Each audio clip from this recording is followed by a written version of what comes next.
Submission Radio here with the champ, Robert Whittaker, ahead of UFC Adelaide, brought to you by Musashi. Rob, it's an exciting time in the Whittaker's life because the tough finale is going down. I'm going to ask you, what was that experience like for you? Coaching tough, having your own team, and I suppose also being there in a different capacity to what you're sort of used to. It was a learning experience. You look like you had fun. No, the problem is you get placed with 8 random people you've never met. Yeah. Most of them can't speak English properly. Us Australians don't speak English properly. Yeah. So there's that natural barrier there. Yeah. Back home, I have a gym. I coach people, and I'm very, very picky with our team. We're very picky with the people that come in with the fights because not everyone can do this. Everyone think they can, but they can't. That's not how this works.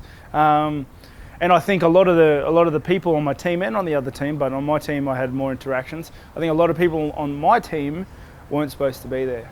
I think there were some guys there that are going to make big waves in the UFC. Juan, for example. All the best to him in the finale. He was a good guy, a good cat, kept his head on straight, did what he needed to do, listened. It's very important. A lot of other people though, I'm very happy I won't see them again. In hindsight, are you sort of glad you did it, got to experience it, sort of, did it from the otother perspective? Obviously, you won tough. Yeah, definitely. It was definitely a good experience in that regard. To be on the other side of the fence, as you said, it was spectacular. Because as you know, my UFC career started in the Tough House, so to be able to coach on a tough experience like that is, it was very good, very fulfilling. Well, I'll tell you what, fans are fulfilled because this big Melbourne card has been announced, you versus Kelvin Gastelum in the main event. How does it feel to have another fight at Rod Laver Arena locked in Melbourne, Victoria? Because a lot of fans are just going crazy trying to grab tickets to this thing. Yeah. You would have gotten 100 texts. Am I wrong? Yeah, my wife does. I don't deal with it. They know if they message me, I'm not going to reply. No. So I am so excited to be able to defend my belt on home soil. I was supposed to do that earlier this year. I wasn't able to do that due to sickness and injury, which is part of the sport.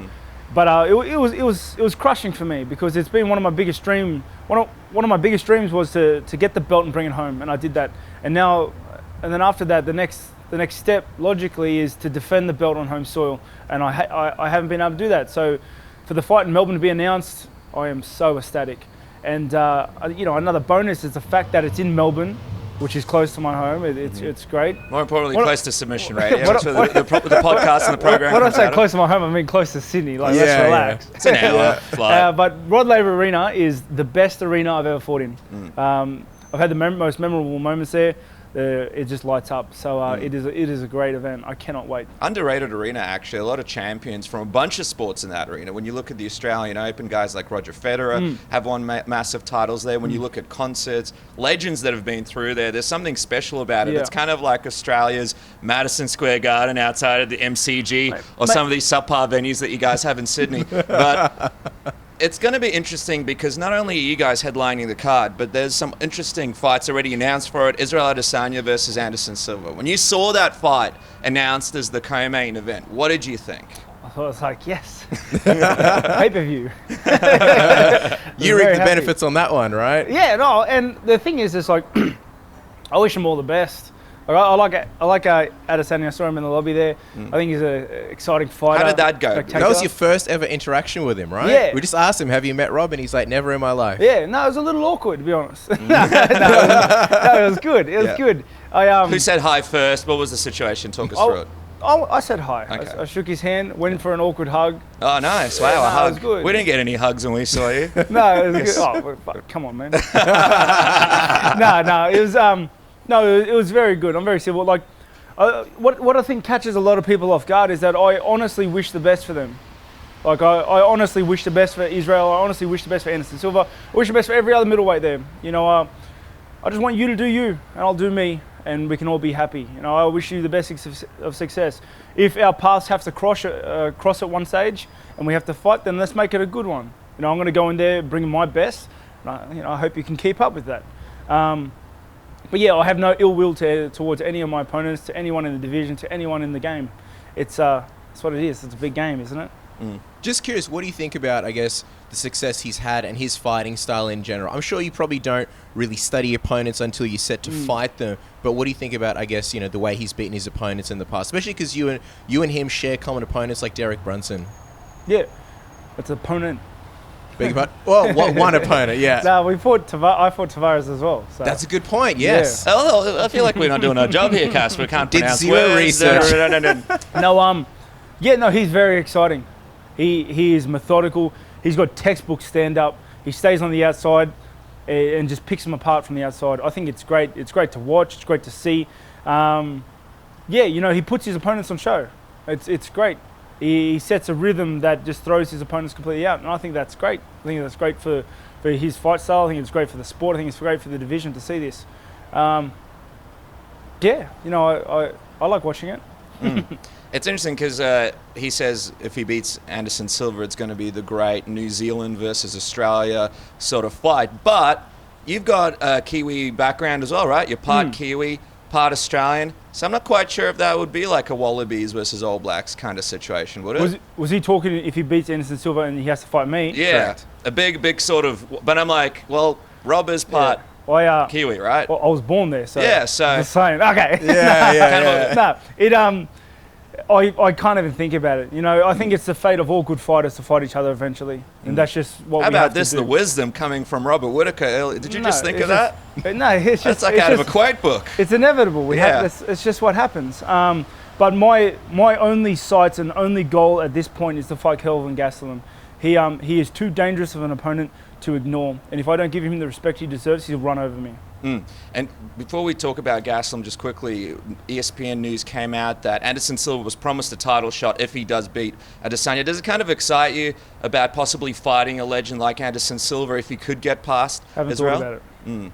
Not even for a second. Well, I guess looking at Gastelum, what do you think is most dangerous about him? You just said that he could potentially run over you. If you have a lapse, where do you think he is most dangerous? He's good across the board.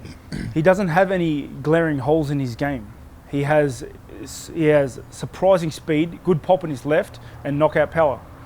He is tough, he is young, and he is hungry. He has all the ingredients to be super, super dangerous and bad news for anyone in the division, for anyone, any sort of fight. He's fought some top caliber dudes as well. He doesn't get starstruck. He doesn't get stage fright. So, I have to go into this fight expecting one of the hardest fights I've ever had. I've had hard fights, but that excites me. I get excited for hard fights. It's what I live to do. It's what I live to breathe and be in. You've had some hard fights in your run. What was it like being around him at the house, and what would you describe your interactions like behind the scenes when you guys were shooting the show? I'd have to say our interactions were civil. If I had to give it a word. No one peed on the other person's pillow. No Chris Liebens. No, mate, you pee on my pillow, I'm going to hit you in the head at night in the car park when you're not looking. We're not friends. You crossed the dangerous line. All right? No, we were good. He stayed out of my hair. I stayed out of his. He was respectful. I was respectful. His whole coaching staff was respectful. And, shout out and compliments to them on that.